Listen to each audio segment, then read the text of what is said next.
su taip vadinama dezinformacija, kaip yra toks žaidimas, su plaktuku landžiojančias iš skilučių, ten kažkokias žaislinės, ten kažkokio gyvūnėlio, ten galvas mušinėti, vieną įmušį, kitur išlenda. Tai panašiai Europos Sąjunga, kuri siekia būti dabar super komunistinė valstybė, reiškia, panašiai bando dabar susidoroti ir su Elonu Musku, su jo X-u, galvodami, kad tai kažkom jiems pagelbės. Tai tik tais dar labiau sužadins žmonių interesą, nes tai, kas yra draudžiama, tas yra žymiai įdomiau. Ir taip yra visą laiką normalu.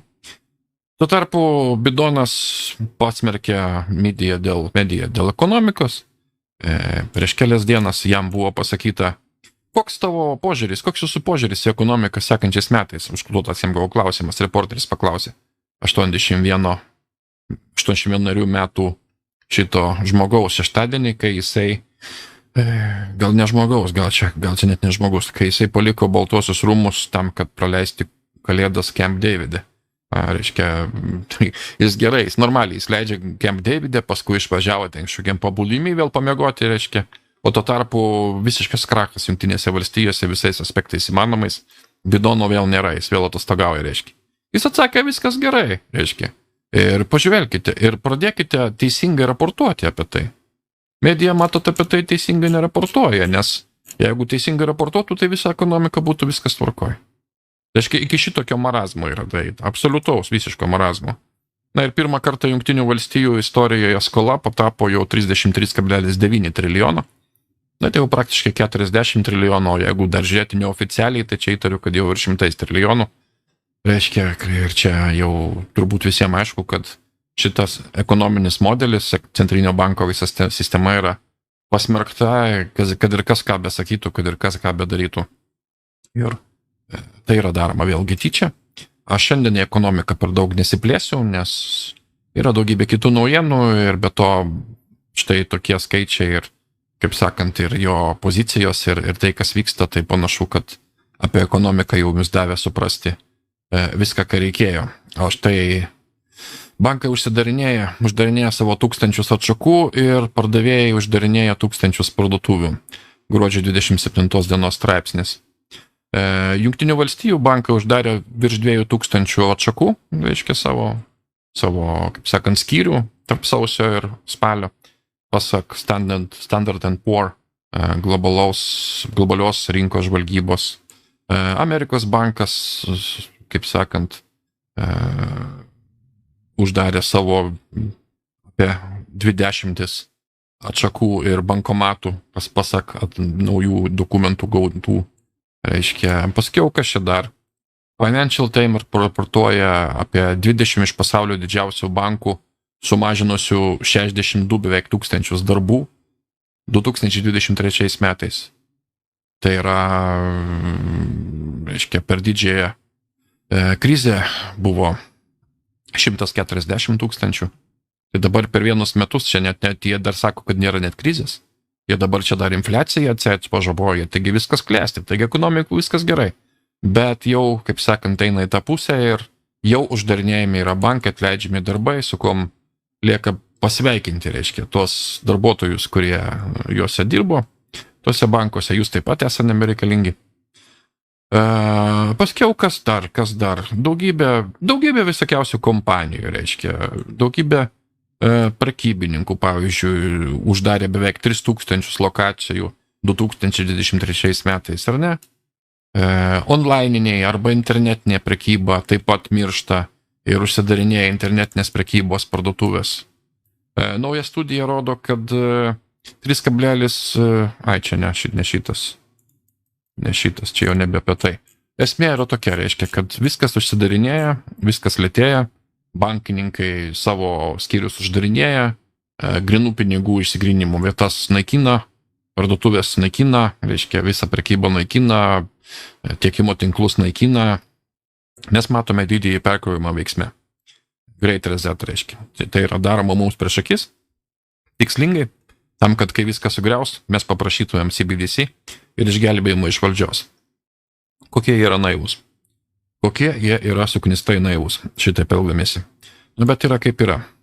Tuo tarpu pasioškės Tedrosas Komuniaga iš Etiopijos deklaravo karą prieš mėsą ir tradicinę fermerystę. Jis pareiškė, mūsų maisto sistemos žaidžia žmonių sveikatą ir planetos sveikatą. Maisto sistemos prideda virš 30% šiltnamio dujų emisijų ir sudaro beveik 1/3 globalios naštos šitų lygų. Transformuojant maisto sistemas yra būtina, transformuoti yra būtina. Jis pasakė šitą savo vaizdo įraše. Ir nacijos, kurios vartoja per daug mėsos, gaus patarimus apriboti jų vartojimą. O tuo metu besivystančios šalis, kur yra nėra pakankamas vartojimas mėsos, reiškia, prideda prie tos problemos ir iššūkio šito maisto, reiškia, mums reikės pagerinti jų galvininkystės fermerystę, pasak, reiškia, šito viso reikalo. Esmė yra tokia, kad turbūt pats jisai nevalgo nei parazitų, nei tarakonų, nei kokių žiogelių, nei ten dar kažko, nei kirmelių. Jisai valgo turbūt mėsą rinktinę iš fermerių, reiškia, natūralią visiškai po blatų gaunama, kaip sakant, kaip ir jie visi, visos elitos susirinkusios Dubajuje dabar top 28, atsiprašau, tam samite. Pamenat, rodžiau prieš laidą ar dvi, kom jie ten maitinosi ir liebavo, reiškia, rinktinėmis mėsomis būtent. O štai kitiems reikia dabar riboti. Todėl tai jau nebesokalbio teorija, reiškia, Tedrosas, genocidinis komunistas, reiškia, deklaravo tiesiai šviesiai. Mato dabar PSO per šitos metus, ar ne, apibendrinant šitos metus, ką padarė PSO, tai jie patapo iš pasaulio sveikatos organizacijos, jie patapo pasaulio valstybės, vienos valdžios organizacija. Tai yra per sveikatą sukryžminus su klimato kaita, su pandeminiu akordu gaunam ką, ogi gaunam pasaulinę vyriausybę, apie kurią mes perspėjinėjame N metų ir tai jau yra šiai dienai teisingiau realybė. Tuo tarpu Geitsas nori užbaninti štai galvijus, o Hararis nori išsaugoti galvijus nuo žmogaus suvartojimo. Ar yra tikras karas skelbiamas prieš žmoniją, klausia Kamus. Jungtinės tautos pakėlė karą prieš žmonės, kurie vartoja mėsą.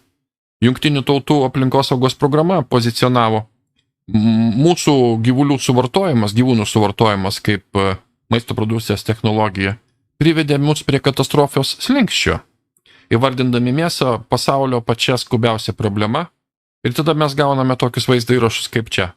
Pavyzdžiui, kaip mėsos produkcija prisideda prie klimato kaitos. Čia yra PEFO, be jokios abejonės, kad dar PEFO vaizdainis. Toks aš parodžius tik pačią pradžią, nes joje viskas ir pasakyta.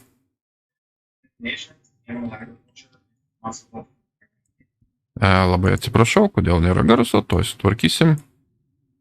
Tiesiog nesuprantu. Šiandieną kažkaip.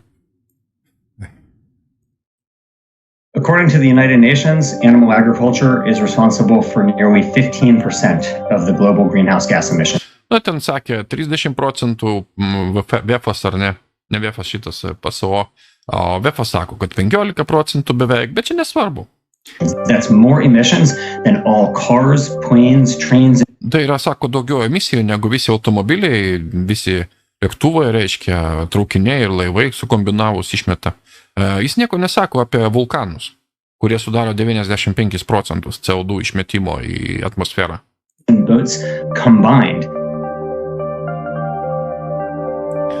Tačiau yra būdai, kaip kurti mėsą susitvarkant su klimato kaita. Reiškia, galima auginti mėsą be gyvūnų, galima tiesiog spausdinti mėsą, švari mėsa vadinasi. Na, viskas eina, kaip sakant, koreliuotai, viskas eina viena linkme ir viskas eina suderintai, kaip sakant, tarpusavį, ar ne? Vieni taip rodo, kiti taip rodo, bet esmė tai yra ta pati. Mums yra grūdamas į gerklę šlikštinės visokios, kaip sakant, per prievartą vabzdžiai, vaikams jau dalinami mokyklose, tėvam neinformavus tėvų, vaikams dalinami vabzdžiai džiovinti visokie ten, ar ten virti aliejui, ar kur ten, reiškia. Tai daroma ir Europoje jau pilnai. Ir aš nenustepčiau, jeigu Lietuvoje jau tai prasidėjo ir kai kur jau yra daroma, tėvams net nežinant, arba tai bus tuoj pat daroma, nes jeigu pamena, dar visai nesenai buvo suokalbio teorijos, kad vaikams bus lytiškumas brukamas ar ne, mažamečiams visiems bus lytiškumas brukamas per prievartą. Tai patikėkit, čia irgi lygiai tas pats ir